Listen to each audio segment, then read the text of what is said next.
এই দেখো ভালো করে এই লাইনটা কেটে বানানো হয়েছে আমরা লিখছি।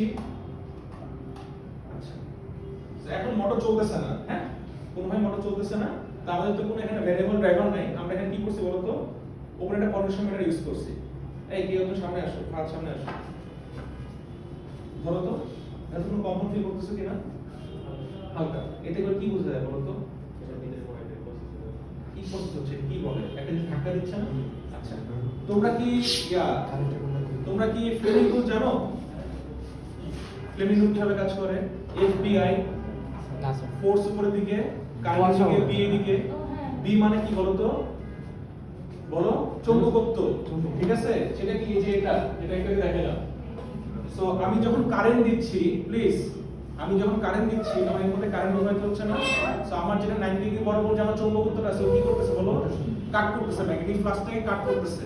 কাট করলে কি হবে বলো, আলটিমেটলি আমার যদি কারেন্ট এই দিকে হয়, ম্যাগনেটিক ফ্লাক্স আমার দিকে হয়, ফোর্স কোন দিকে? উপরের দিকে। আচ্ছা আমি যদি উল্টা করে দিই, দেখো তো খেয়াল করে, তাহলে আমার যদি কারেন্টটা এই দিকে হয়, ম্যাগনেটিক ফ্লাক্স যদি উল্টা দিকে হয়, তাহলে ফোর্স নিচের দিকে। তাহলে এই অনুযায়ী আমার কি হয় বলো তো, একবার মোটর এক পাশে ঘুরে ক্লকওয়াইজ, আর কি পাশে ঘুরে বলো ক্লকওয়াইজ। আচ্ছা এটা হলো কি তোমার আমরা যে মোটরগুলো শিখেছি বেসিক প্রিন্সিপাল।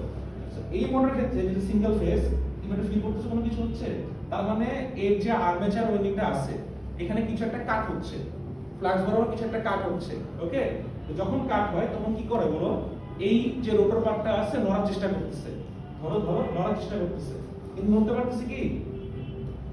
নড়তে পারতেছে কি? দেখো তো নড়তে পারতেছে, তাই না?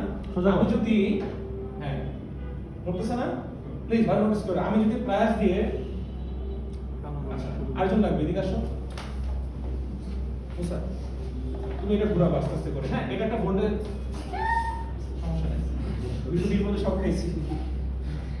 এটা নিচে হাত দিও না, হ্যাঁ নিচে হাত দিও না, দেখো লাল হয়ে গেছে। আচ্ছা সাইড হও, আপনার হাত লেগে আমার হাতে তুমি সব খাইছো। আচ্ছা আমরা দেখি না। এই ওটা কেন দেখাচ্ছ ওদিকে?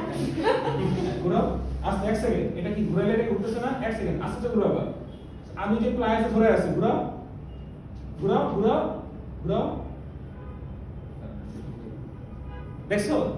আমি যে প্লায়াসে ধরেছিলাম এটাকে বলা হয় লোড টেস্ট করা।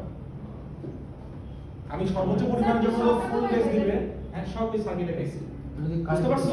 আমি যখন সর্বোচ্চ পর্যায়ে দিয়ে ধরতে পারবো, তার মানে ওর লোড বা টর্ক কম। আমি ধরতে পারতাম না, আমি যদি ছিটকে পড়ে যেতাম, যদি হাই লোডে মোটর হতো, তার মানে কি এর টর্ক কম। ফুল কারেন্টে এবং হলো গিয়ে প্রপার ভোল্টেজে ও হাই টর্ক মানে ফুল টর্ক দেওয়ার কথা, মানে শক্তি প্রদান করার কথা। যেহেতু আমি ধরতে পারতেছি ওর টর্কের পরিমাণ কিন্তু কম। ওকে, তাহলে এই টেস্ট করাটা বলা হয় ফুল লোড টেস্ট। তার মানে কি আমার মোটরে তো কিছু থাকবে, লোহা লক্ষ্য বা তো কিছু ঘোরাবে, ও আসলে কত কেজি ঘোরাতে পারবে এটা হলো কি আমরা এই প্লায়াস বা হাত দিয়ে ধরে দেখতে পারতেছি। ক্লিয়ার? বুঝতে পারতেছো? আচ্ছা চলো সমস্যা নেই, অফ করে দাও।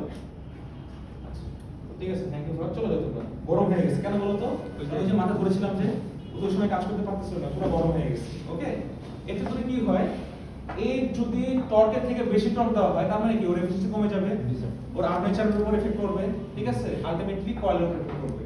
বুঝা গেছে? কয়েল পুরো যাবে। হ্যাঁ কয়েল পুরো যাবে। এইটা হলো কি আমার সিঙ্গেল ফেজ এসি মোটর, ভাঙাচোরা, মেড ইন ধুলাইখাল এন্ড কি বলে অ্যাসেম্বলড ইন ইউনিভার্সিটি স্কলার্স, ঠিক আছে? সো এইগুলো কি আমাদের টোটাল মোটর। এই মোটরটা কি ইউজ করা যায়? হ্যাঁ এটা যে কোনো মেশিনে তুমি ইউজ করতে পারবা, সিঙ্গেল মেশিন।